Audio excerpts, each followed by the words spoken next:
Graça e paz, queridos irmãos, missionária Sandra Bulhões, de Salvador, na Bahia. Eu congrego na IBEC, Igreja Batista Edificação em Cristo, sob a liderança do pastor Jorge, pastora Ana Cristina, que são os meus pastores, né? Também está conosco o pastor Gilson, a pastora Débora. E a IBEC fica situada ali na Avenida Jorge Amado, número 101, na Boca do Rio, Orla de Salvador. Um ponto de referência para que você encontre a IBEC. A IBEC está ao lado da Galeria Jorge Amado, então será um prazer recebê-los, em nome do Senhor Jesus. Então vamos à palavra hoje, que está na segunda carta do apóstolo Pedro, o capítulo de número 3. Eu sugiro que você faça uma leitura minuciosa deste capítulo, né, da segunda carta do apóstolo Pedro, que vai do versículo 1 ao versículo 18. Mas hoje eu farei a leitura de apenas 3 versículos.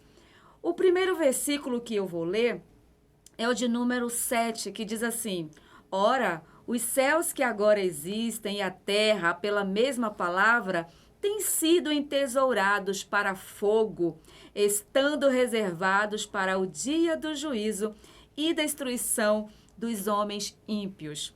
Aí nós vamos para o versículo de número 11, que diz: Visto que todas essas coisas hão de ser assim desfeitas, deveis ser tais como os que vivem em santo procedimento e piedade. E o versículo de número 13 diz assim: Nós, porém, aleluia, segundo a sua promessa, esperamos novos céus e nova terra, nos quais habita a justiça. Vamos orar? Vamos orar apresentando a Deus essa palavra? Querido Deus soberano e eterno Pai, esta é a tua palavra, Senhor, fala conosco. Fala aquilo que o Senhor quer nos falar e não o que queremos ouvir. Que a tua palavra, Deus, ela venha sobre nossas vidas, venha para nos edificar, que venha também nos restaurar, que venha, Senhor Deus, fazer com que possamos entender que não há outro lugar melhor se não estar na tua presença, se não estar nos teus caminhos. Ser conosco nessa live, ser conosco neste culto, ser conosco neste vídeo, como quer que o Senhor apresente às pessoas que vão assistir. É o que eu te peço desde já e te agradeço, em nome de Jesus. Amém? Queridos, nós estamos aqui vendo o apóstolo Pedro tratando da segunda vinda do Senhor Jesus, né? E ele vai falar da vinda do Senhor e o seu significado. Então, eu quero tratar com vocês sobre essa mensagem, que é a segunda vinda do Senhor Jesus. E a segunda vinda do Senhor Jesus, ela é, digamos, a fase, né, da esperança, a fase mais que tem mais expectativa sobre todos os cristãos, né? Nós estamos nessa expectativa. A segunda vinda de Cristo vai consumar toda a história. A vinda do Senhor Jesus, a segunda vinda do Senhor Jesus, será, digamos, o último capítulo da história da humanidade. Então, essa verdade aqui, ela está documentada em toda a Bíblia Sagrada. No Velho Testamento, tem muitas profecias que falam sobre a segunda vinda, né, do que a primeira. Fala muito mais da segunda do que na primeira. Já o Novo Testamento, todos os livros tratam dessa doutrina. Filemão e segunda e terceira de João não vai falar disso. Mas todos os livros do Novo Testamento vai falar sobre a segunda vinda do Senhor Jesus. Então é preciso termos um entendimento de que Jesus vai voltar. E como é que ele vai voltar? Ele vai voltar pessoalmente. Olha que lindo. Lá em Atos, o capítulo 1, do versículo 9 ao 11, quando os discípulos estavam olhando para as alturas, né, diante da ascensão do Senhor Jesus, e aí um anjo aparece e diz assim: varões galileus, o que vocês estão olhando? Né? Esse mesmo Jesus que vocês estão vendo vai voltar, vai descer entre nuvens. Ou seja, o Senhor não vai mandar anunciantes, ele mesmo virá. E a Bíblia diz que a vinda do Senhor Jesus vai ser visível. Em Apocalipse 1:7 vai dizer que todo olho verá, até aqueles que traspassaram, né? Ou seja, será uma vinda que todos verão, todo olho verá. E a vinda do Senhor Jesus vai ser algo que nós iremos ouvir com o tocar da trombeta. Ouvida a voz do arcanjo, ele descerá do céu com grande glória, com grande poder. Aleluias. Imagine que cena linda. Isso não vai ser só notório, mas a gente vai ouvir. E tem mais. A vinda do Senhor Jesus, a segunda vinda, vai ser algo de repente. Não vai ser algo programado, né? Vai ser num abrir e fechar de olhos, como diz o apóstolo Paulo. Então é como um relâmpago, né? Que sai do Oriente e se mostra no Ocidente. Vai ser assim, nessa rapidez, que o Senhor Jesus vai descer dos céus com poder e glória. Mas tem mais. A vinda do nosso Senhor Jesus será algo inesperado, queridos. Inesperado, é como um ladrão que rouba, que vem à noite. Vai ser um dia como um dia qualquer, um dia comum, mas ele virá inesperadamente quando ninguém estiver esperando. Jesus volta. E olha, essa segunda vinda do Senhor Jesus vai ser algo inescapável, não tem como escapar. Não tem como escapar. Já viu uma mulher que está para dar à luz? Tem como ela escapar da dor do parto? Tem como ela escapar de ter o bebê? Não. Né? É inescapável, digamos assim, né? Não tem como não ter o bebê. Assim será Jesus vindo. Ele virá e vai ser algo que não vai ter para onde escapar, queridos. Vai ser uma vitória, vai ser uma glória. Jesus vem em glória. Ele vai sentar no trono, vai julgar as nações, não é? Vai colocar os inimigos debaixo dos pés dele, vai entregar o reino ao Deus Senhor. Aleluias, e vai ter um novo céu, uma nova terra, e nós estaremos com ele, viveremos com ele para sempre. Mas aqueles que receberam o Senhor Jesus, é um momento, vai ser um momento que a igreja vai viver o esplendor. E muita gente não acredita. Tem muita gente que nem acredita no que está escrito aqui na palavra. Tem muita gente que não acredita nessas verdades. Porque a história do Senhor Jesus não está nas mãos dos homens, não é? Não está. A história do Senhor Jesus está nas mãos de Deus, na mão do Pai, nas mãos do Senhor, aquele que enviou o seu único Filho. E é o Senhor Deus que vai consumar, é o Senhor que vai julgar as nações. Então o apóstolo Pedro vai tratar desse assunto. E agora eu vou fazer umas explanações aqui para que vocês entendam. O apóstolo Pedro, ele diz assim no versículo 1, amados, esta é a segunda epístola que escrevo, né? Ele já escreveu a primeira. E essa aqui nós estamos lendo. Em ambas procuro despertar com lembranças a vossa mente esclarecida. Então, o apóstolo Pedro nos dá uma tranquilidade. Ele está dizendo para nós que quando vocês forem cultuar, né? Não vá com a expectativa de que o pastor vai pregar algo inédito. Ai, tomara que tenha uma palavra nova. Não. Não vá com essa expectativa. Né? A gente precisa ter o entendimento de que quem manda a mensagem para o mensageiro é Deus. Então, nunca vá com a expectativa de ouvir do homem, mas vá com a expectativa de ouvir de Deus o que ele tem para você. Porque a palavra, sempre que a gente vai ler, você vai dizer, eu já ouvi essa mensagem, eu já li isso. O que o apóstolo Pedro está falando aqui para nós, falando sobre a gloriosa vinda, no versículo 2, ele diz, para que vos recordeis das palavras que anteriormente foram ditas pelos santos profetas. Ou seja, ele está dizendo que não é algo novo, né? Ele não está inventando essa vinda. Ele está aqui recordando o que os profetas pregaram sobre a segunda vinda do Senhor Jesus. Amém?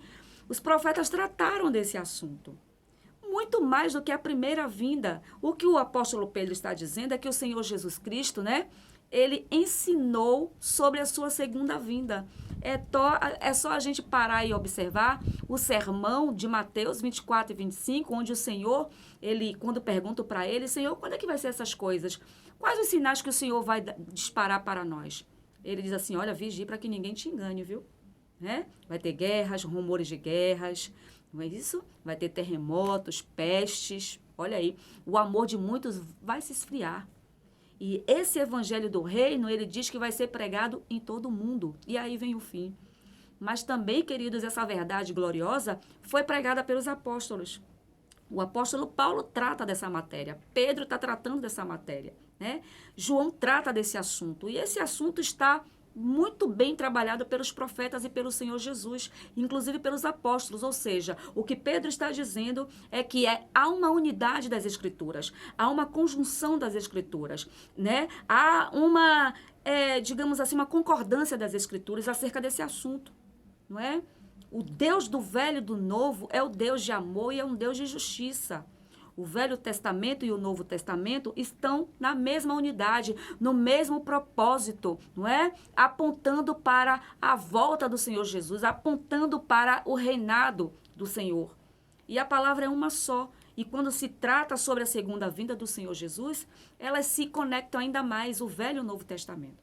Então, o versículo 3 diz assim: e tendo em conta, antes de tudo, que nos últimos dias virão escarnecedores com os seus escárnios, andando segundo as suas próprias paixões. Ou seja, nos últimos dias virão escarnecedores, né, com os seus escárnios. Ele está dizendo aqui, queridos, que os falsos mestres, eles virão, sabe quando? Nos últimos dias. O que são os últimos dias? O que são os últimos dias? Não são os últimos dias, né, que vai acontecer imediatamente, mas os últimos dias é o tratado da primeira e da segunda vinda, porque a primeira já aconteceu, né? O primeiro sinal já veio, Jesus já veio na primeira vez, agora ele virá a segunda. Então, desde que Jesus, ele morre, que ele ressuscita, que ele ascende aos céus, a partir daí a gente começa a contar os últimos dias. Porque é a segunda vinda tratada aqui na palavra de Deus, que vai acontecer. Aleluias? Então, aqui no verso de número 3, vai dizer que virão escarnecedores com os seus escárnios. Olha, e Pedro está dizendo aqui para nós o seguinte, que se a doutrina, se ela está errada, toda a nossa vida está errada. Não é? O verso 3 diz que eles vêm, eles são escarnecedores com os seus escárnios, e vêm com seus escárnios, andando segundo o que? As suas próprias paixões. Por quê? Porque a teologia, ela não pode determinar. Amém? Não se pode ter uma doutrina errada e um comportamento exato. Se a doutrina está errada, o comportamento também vai estar errado. E é por isso que os falsos mestres têm uma teologia ruim, têm uma ética ruim. Percebe? Então, o problema dos que pregam erradamente, né, é que, infelizmente, serão lançados fora. Serão lançados fora. Aí o versículo 4, olha a doutrina deles, dizendo, onde está a promessa da sua vinda? Olha isso. Porque desde que os pais dormiram, todas as coisas permanecem como desde o princípio da criação. Queridos, observem que o ensino dos falsos mestres, né, de tratar da segunda vinda, é como que diz assim, que nada, isso não existe, isso é fantasia. Isso é fantasia, isso não existe. Isso aqui é utopia. Isso não vai acontecer. Lógico que, como que diz, isso não vai acontecer. Isso é uma invenção. Essa expectativa aí, essa esperança, ela é vã, não vai adiantar de nada. É como que, isso não tem sentido, Jesus vai voltar a nada. Queridos, o grande problema aqui é que tem pessoas que colocam em xeque, né? Colocam, assim, em dúvida a credibilidade da palavra de Deus. Estão dizendo que o que Deus disse na sua palavra, as promessas que o Senhor fez, são evasivas, não são dignas de confiança. Olha que absurdo. Meu Deus. Então, é preciso que a gente investigue as Sagradas Escrituras. Então, assim, tem leituras erradas que se fazem das Escrituras e quando faz uma leitura errada, pode induzir pessoas aí a caminhos errados. Então, como é que Pedro faz essa leitura, o apóstolo Pedro? Olha o versículo 5. Porque deliberadamente esquecem que de longo tempo, olha aqui, os falsos mestres, né, aqui, eles não têm esquecimento porque faltou a memória, não. Aliás, o ateísmo, ele não é uma questão de intelectualidade, mas sim de moral. Percebe? Os homens, eles rejeitam a verdade, fica sufocando a verdade, tentando até mesmo enterrar a verdade, porque eles não querem mudar o seu jeito de ser, não querem mudar as suas condutas. Não é verdade? Então, se uma pessoa vive no erro, ou ele se arrepende do erro e sai, vem consertar, ou ele fica no erro a vida inteira. Como eles não querem, né, mudar de vida e viver lá nas suas paixões, viver lá no meio dos seus escárnios, não querem se arrepender, então eles começam a dizer, vai ter juízo nada. Não vai ter juízo, não. Não tem segunda vinda, não, né? Não tem céu, não tem eternidade. Para quê? Para justificar o comportamento errado e desviado que está diante da palavra de Deus. Mas o apóstolo Pedro, ele está dizendo que eles têm um esquecimento deliberado, porque deliberadamente esquecem, ou seja, não são intelectuais e não são honestos. Percebe? Então, amados, o argumento que o apóstolo aqui, o que ele vai usar, né, para poder combater o que está escrito aqui? Né? Ele vai fazer o seguinte. A primeira coisa, o apóstolo vai dizer que esse mundo, ele foi criado pela palavra de Deus. Olha o argumento do apóstolo. Pelo poder da palavra de Deus. Pedro vai dizer, o mundo foi criado pelo poder da palavra de Deus.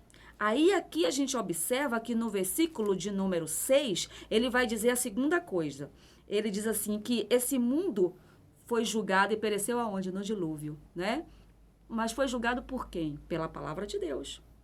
A terceira coisa aqui, presta bem atenção. O versículo 7, ele diz que esse mundo que já foi julgado no dilúvio pelo poder da palavra, da mesma palavra que criou o mundo, também vai passar por um outro julgamento, que é o julgamento final, do juízo final. E esse mundo vai passar pelo fogo de Deus, pelo poder da palavra de Deus. Não é forte isso?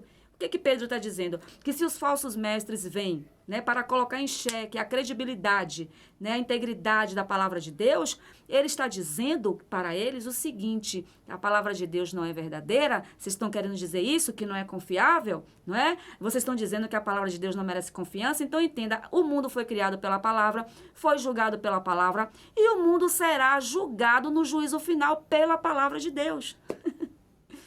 Então, assim, a palavra de Deus, ela é viva, ela é eterna, ela é poderosa, né? Para nos exortar, para nos consertar, para nos levantar. Aleluias. A palavra de Deus, ela é e será sempre viva e eficaz. E ninguém pode tirar uma vírgula dessa palavra. Aleluias. Então, aqui, agora, nós vamos entender o que Pedro, ele vai nos ensinar. Aleluia, Jesus.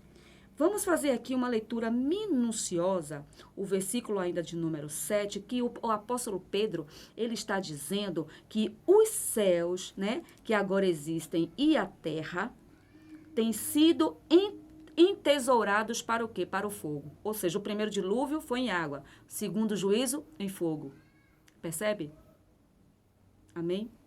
Mas assim, eu vou chamar aqui a sua atenção para que nós pulemos aqui para o versículo 10 e a gente vai ver aqui. Virá, entretanto, como ladrão, o quê? O dia do Senhor, no qual os céus passarão com estrepitoso estrondo, ó, e os elementos se desfarão abrasados. Também a terra e as obras que nela existem serão atingidas. Agora, olha aqui o versículo de número 12. Esperando e apressando a vinda do dia de Deus, por causa do qual os céus incendiados serão desfeitos e os elementos abrasados se derreterão.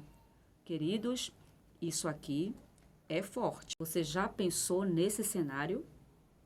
Olha só, é algo que é triste, triste. Acho que nem no filme a gente consegue ter a representação do que está escrito aqui. Não é verdade? Esse ano nós passamos por momentos difíceis, né? Passamos por um inimigo invisível, ainda estamos passando. Nós vimos aí várias destruições em algumas partes do mundo. A gente viu incêndios na Amazônia, não é verdade? Que devastou hectares e hectares de plantações, não é verdade? Então, quando a gente vê fogo, né, incêndios, a gente fica perplexo. Agora, imagine um incêndio global no mundo inteiro. Já parou para pensar um incêndio que vai começar de cima para baixo e não pegando fogo nas matas? Já imaginou um incêndio onde o céu vai derreter, as colunas do universo começam também a se desmoronar, o teto caindo? Pare e pense, tente imaginar isso. Queridos, os céus e a terra, o apóstolo está dizendo aqui, entesourados por fogo. Será que você já parou para pensar isso? Já parou para pensar, imaginar essa cena? O versículo 10, né? Ele também diz assim, ó, também no qual os céus passarão com estrepitoso estrondo. Já imaginou aquelas arquiteturas, aqueles prédios, aqueles monumentos, tudo que a gente acha de bonito, aquilo caindo, derretendo no fogo? Não é caindo só de terremoto, não. É passando pelo fogo, desmoronando. Isso não cabe no imaginário humano, não é? Não cabe. Porque é sério o que está para acontecer. E eu vejo aqui o apóstolo Pedro escrevendo esse dia de uma forma muito dramática. Porque será? Está escrito. Está escrito aqui. É melhor estar com Cristo do que estar para ver esse dia. Amém? Aí ele vai dizer aqui, onde está a promessa da sua vida, querido? Da sua vinda? Essa pergunta não é nem para as pessoas que não acreditam, né? Essas perguntas também vai para o crente, né? Eu vou fazer assim uma pergunta.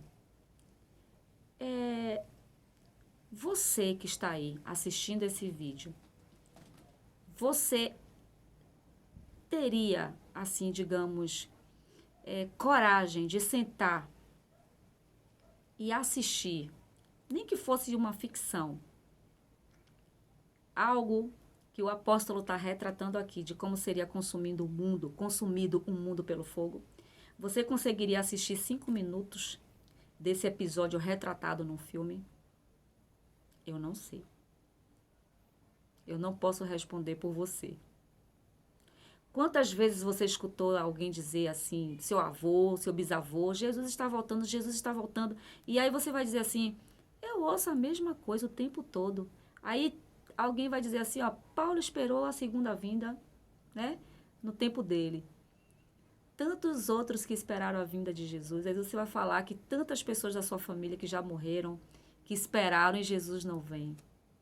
Aí perguntam, por que Jesus não volta? E quando os crentes, né, começam a querer que Jesus volte, né, não é por nada, não. É para sair desse cenário de mundo de violência. Eu até entendo, né, que às vezes a gente fica dizendo, eu queria que Jesus voltasse logo, aquela coisa. O Jesus voltar logo é a gente não estar suportando ver tanta violência. Não é verdade, irmãos? É muita coisa que acontece. Coisas que a gente nunca imaginava ver, estamos vendo em pleno século XXI. Filhos contra pai, pais contra filhos, crianças sendo mortas, sendo espancadas e tantos outros crimes que eu não preciso nem comentar, porque eu sei que é chocante a gente falar. E a gente está vendo tudo isso acontecendo. E uma coisa é certa, o cenário do mundo inteiro aponta para a vinda do Senhor Jesus. Porque Mateus, o capítulo de número 24, todas as profecias que o Senhor prediz lá em Mateus, no evangelho dele, segundo escreve Mateus, a gente pode olhar, se a gente for ver ao pé da letra, os eventos ali nós já vimos acontecendo aí no mundo inteiro praticamente. Não é? Então a volta do Senhor Jesus ela é iminente, ela vai acontecer num piscar de olhos. E muitas vezes nós estamos deixando para pedir perdão amanhã, estamos tentando ainda criar coragem para chegar até o irmão e dar um abraço e dizer, me perdoe porque eu te magoei, porque eu te feri. Nós estamos esperando o amanhã, mas queridos, o amanhã pode não chegar. O amanhã pode não chegar para mim, o amanhã pode não chegar para você. E aí, como é que vai ficar essa situação que você tanto queria? Eu queria tanto pedir perdão para aquela pessoa, mas eu não consigo. Amados, queridos, quebra o orgulho. Quebra o orgulho e vai, e pede, e liga, e pede perdão, porque Jesus está voltando e não tardará. Cristo irá voltar. Tem uma canção que diz não tardará. Cristo irá voltar. Aleluias. Aí o versículo 8 diz, todavia uma coisa, amados, que não devemos esquecer, que para o Senhor um dia é como 1000 anos, e 1000 anos é como um dia. Ou seja, Deus trata do tempo totalmente diferente. O tempo dele é Kairos, o nosso é Cronos. Deus não tem passado, Deus não tem presente, Deus não tem futuro. Deus é. Amém? Deus é. Nós temos passado, nós temos o presente e nós não sabemos do amanhã. E Deus ele é. A gente trabalha com dias, horas, minutos, a gente trabalha com calendário, organizamos, planejamos, projetamos. Isso é nosso, né? Essa coisa da organização. Mas Deus, Ele tem o controle de tudo. Ele permanece íntegro, fiel, e Ele sabe de tudo. Então, ainda vão continuar perguntando, cadê a volta de Jesus, né? Como quem diz, cadê a volta? Cadê o grande dia? Olha o versículo 9. Não retarda o Senhor a sua promessa, como alguns a julgam demorada. Pelo contrário, Ele é longânimo para convosco, não querendo que nenhum pereça, senão que todos cheguem ao arrependimento. Olha, o que Pedro está dizendo aqui é que se pra gente, no nosso modo de ver, Jesus está demorando de voltar, sabe por quê? Porque Deus é tão longânimo que não quer que você pereça. Deus quer que você seja salvo, queridos. Pedro não está aqui ensinando, né? Ele está dizendo que Deus espera que todos os homens sejam salvos. O apóstolo Pedro está falando aqui que Deus quer salvar a todos, mas nem todos querem a salvação do Senhor. Lamentavelmente, nem todos querem. Deus, Ele escolheu um povo para a sua eternidade, não é? E esse povo, Jesus morreu por ele. Então, esse povo pelo qual Jesus morreu precisa vir para o Evangelho, né? Será que Deus só tem um povo? Só tem o povo aqui da Bahia? Ou só tem o povo de São Paulo? Ou só tem o povo do Rio de Janeiro? Não. Deus tem todo um povo. E Ele é tão maravilhoso que Ele está dando oportunidade para que essas pessoas escutem o Evangelho e sejam salvos. E o Senhor Ele não tem prazer na morte do ímpio. Amém? Alguém pode até colocar aqui que se for demorar e se precisa esperar, o que é que eu tenho que fazer? Né? O que é que eu tenho que fazer? Outros vão dizer, não, eu não sei quando é que vai ficar, eu não sei quando é que ele vem, então enquanto isso eu vou curtindo a vida. Cuidado. Cuidado, porque Deus, Ele pode sim voltar agora. Né? A gente não vai fazer contas aqui de quando será a data, porque nem Jesus sabe. Nós não podemos pensar dessa maneira. Paulo esperava a segunda vinda de Jesus. Paulo esperava. Ele esperava nos dias dele. Os pais da igreja, né, os patriarcas da igreja, esperavam a segunda vinda de Jesus. Os puritanos também esperavam a volta de Jesus. Nós precisamos esperar a volta do Senhor para nossos dias, para o século 21. Então, o apóstolo Pedro, ele vai alertar no versículo 10, ele diz, virá, entretanto, como ladrão. Amém? Em outras palavras, fique esperto, viu? Fique atento. Não deixe a vida ficar jogando você para lá e para cá, não. Pare, reflita, porque quando menos você esperar, Jesus pode voltar para alguém hoje aqui. Entendeu? Jesus pode voltar para uma pessoa essa noite. Não sabemos. Não deixe que esse dia nos pegue você de surpresa, que me pegue de surpresa. Vamos estar atentos, vamos estar com as nossas lâmpadas acesas. Não sejamos imprudentes e nécias, porque as 10 virgens, elas esperavam o noivo. Mas das 10, né, 5 eram prudentes. Mas se você for avaliar o texto, a palavra vai dizer que quando o noivo veio, todas estavam dormindo. Pois é, todas estavam dormindo. Elas dormiram. Em Mateus, o capítulo de número 24, para a gente ter esse entendimento das noivas, né? Das virgens, aliás, que estavam esperando o noivo, o capítulo 24, o capítulo 25, o capítulo 25, o versículo 6, diz assim, mas à meia-noite ouviu-se um grito, eis o noivo, sai ao seu encontro. O versículo 7 diz, então se levantaram todas aquelas virgens e prepararam as suas lâmpadas. E aí, eu vou voltar no versículo 5 para que vocês vejam e examinem que antes do noivo chegar, todas já estavam dormindo. O versículo 5 diz assim: e tardando o noivo, foram todas. Olha aí, não falou uma, nem duas, nem cinco. E tardando o noivo, foram todas tomadas de sono e adormeceram. Amadas, amados, que não sejamos nécias, que não sejamos imprudentes, mas que tenhamos prudência em esperar o noivo com as nossas lâmpadas acesas. Em nome de Jesus. Então, se Pedro trata aqui da forma que Jesus virá, ele vai agora aqui falar do efeito dessa segunda vinda. Não é verdade? Ele vai falar como será o efeito. Ele diz também a terra e as obras que nela existem, ou seja, os céus passarão, né? Os elementos, né? Os elementos irão se desmoronar. Queridos, olha aqui uma reflexão nessa mensagem. Onde você está concentrando? Onde é que você está aplicando? Onde é que você está guardando os seus tesouros? Porque se você está fazendo da sua vida uma corrida, vamos dizer assim, para ganhar dinheiro, eu sinto dizer que se você estiver vivendo só para isso, não vale a pena. Se você focar tudo que você tem, tudo que você ganhou, apenas para investir aqui na terra, vai se queimar, vai derreter.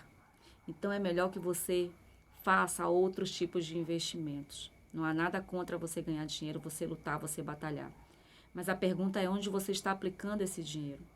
Porque se você estiver aplicando isso somente para esse mundo físico, eu sinto dizer que a terra será consumida, vai derreter. Amém? Então, assim, para finalizar, o apóstolo Pedro vai mostrar aqui a consumação de todas as coisas. O versículo 11 diz assim: visto que todas estas coisas hão de ser assim, versículo 11, desfeitas, deveis ser tais como os que vivem em santo procedimento e piedade. Percebe aqui? O que Pedro está dizendo aqui? Que se eu creio que o Senhor Jesus vai voltar, né? Eu preciso mudar. Eu preciso ter uma mudança, não é? Doutrina e a vida e a doutrina estão caminhando juntos. Não dá para você ser doutrinado se a sua conduta não está acompanhando. Nós precisamos estar andando na unidade do que o Senhor quer para nós. Amém? Tudo que está nessa terra construído vai ser atingido. Então, o apóstolo Pedro está dizendo que eu preciso, então, viver a minha vida, não é? Em santo procedimento e piedade. E Pedro diz que nós deveremos esperar. Esperar o quê? A volta do Senhor. Esperar e apressando a vinda, ou seja, esperando, preparados, olhando para um lado, para o outro, se preocupando, se santificando, né? Glorificando a Deus, dizendo o Senhor está vindo, Jesus vai voltar, e não ter vergonha. Não ter vergonha. Não ter vergonha de anunciar essa boa nova, que Jesus está voltando. Aleluias. O que você está esperando hoje? Você está esperando algum dinheiro? Receber algum recurso? Você está esperando alguma proposta de trabalho? Amém por tudo isso que você está esperando. Mas o mais gostoso, o mais lindo e o mais glorioso nisso tudo é você também esperar a volta do Senhor Jesus. Amém? Seja prudente e não imprudente. O noivo, ele vem aí. E o tema dessa mensagem é a gloriosa vinda do Senhor Jesus. Ele virá pela segunda vez. E dessa vez, ele vai reinar. E o Senhor vem buscar uma igreja pura, uma igreja santa, uma igreja imaculada. Estejam preparados. Esperem sim respostas do que você investiu, do que você criou expectativas, mas que a sua expectativa maior é que sua esperança esteja na volta, na segunda vinda do Senhor Jesus. Amém? Um grande beijo no seu coração. E eu libero aqui nesta noite para você uma oração. Uma oração que você tenha o entendimento que o Senhor está perto, o Senhor está às portas. E o Senhor vem buscar uma igreja, o Senhor vem buscar você. Querido Deus, esta foi a tua palavra, Senhor. Deus, cria em nós desejo, meu Pai. Cria em nós esperança de aguardar o dia da sua volta, a segunda vinda sua. Meu Deus, nós cremos fielmente nessa palavra, que nós sabemos, meu Pai, que não vale a pena viver para este mundo. Vale a pena viver neste mundo, vivendo para o Senhor, vivendo para o teu reino. Senhor, que o Senhor abra os nossos caminhos, meu Pai, que nos levam à salvação. Destrava tudo aquilo que nos impede de te servir. Destrava tudo aquilo que nos impede de te adorar. Senhor, tira de nós, meu Pai, as dúvidas. Tira, Senhor, desta pessoa que assistiu esse vídeo. Tira dela a dúvida do coração. Que ela venha ter a certeza de que o Senhor está às portas, de que o Senhor está voltando e que o Senhor vem ter um encontro conosco, meu Pai. E que muito em breve estaremos na glória juntamente com o Senhor e será eterno. Eu te peço desde já e te agradeço, Senhor. Abençoa a liderança da IBEC, o pastor Jorge, a pastora Cristina, o pastor Gilson, a pastora Débora, todos os membros da IBEC, Senhor Deus. Que o Senhor proteja a família de cada um que está ali cultuando, te adorando. Meu Deus, abençoa o bairro da Boca do Rio, a cidade de Salvador, o estado da Bahia, a nossa nação brasileira, todas as nações da terra. E em especial, Pai, eu oro por Jerusalém, aleluias, que haja paz nos muros de Jerusalém, que o Senhor proteja, envie miríades e miríades de anjos para proteger a cidade santa. É o que eu te peço desde já e te agradeço, em nome de Jesus, amém, amém. Foi um grande prazer estar com vocês, que Deus abençoe e até a próxima, em nome de Jesus.